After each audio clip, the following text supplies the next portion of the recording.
తీయటి కొబ్బరిని ఇష్టంగా తింటాం. కాస్తంత కూరల్లో వేస్తే వాటి రుచి రెట్టింపు అవుతుంది. చట్నీ చేస్తే సూపర్ టేస్టీగా ఉంటుంది.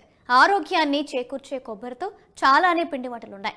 దాదాపు ప్రపంచం యావత్తు విస్తరించిన అద్భుతమైన వృక్ష జాతి కొబ్బరి. కొబ్బరి చెట్టులోనూ తాటి చెట్టులోనూ నిరుపయోగమైన భాగం ఏదీ లేదంటారు. కొబ్బరి చాలా పోషక విలువలు కలిగి ఉంటుంది. పిండి పదార్థాలు, కొవ్వులు, మాంసకృతులు, విటమిన్లు, ఖనిజ లవణాలు బాగా ఉన్న కొబ్బరిని తినడం వల్ల మేలే జరుగుతుంది. కొబ్బరిలోనూ iron, calcium, fibre, manganese, magnesium, potassium, copper, phosphorus, సెలీనియంతో పాటు ఇతర పోషకాలు కూడా ఎక్కువగా ఉంటాయి. ఇవి ఆరోగ్యానికి ఎంతో మేలు చేస్తాయి.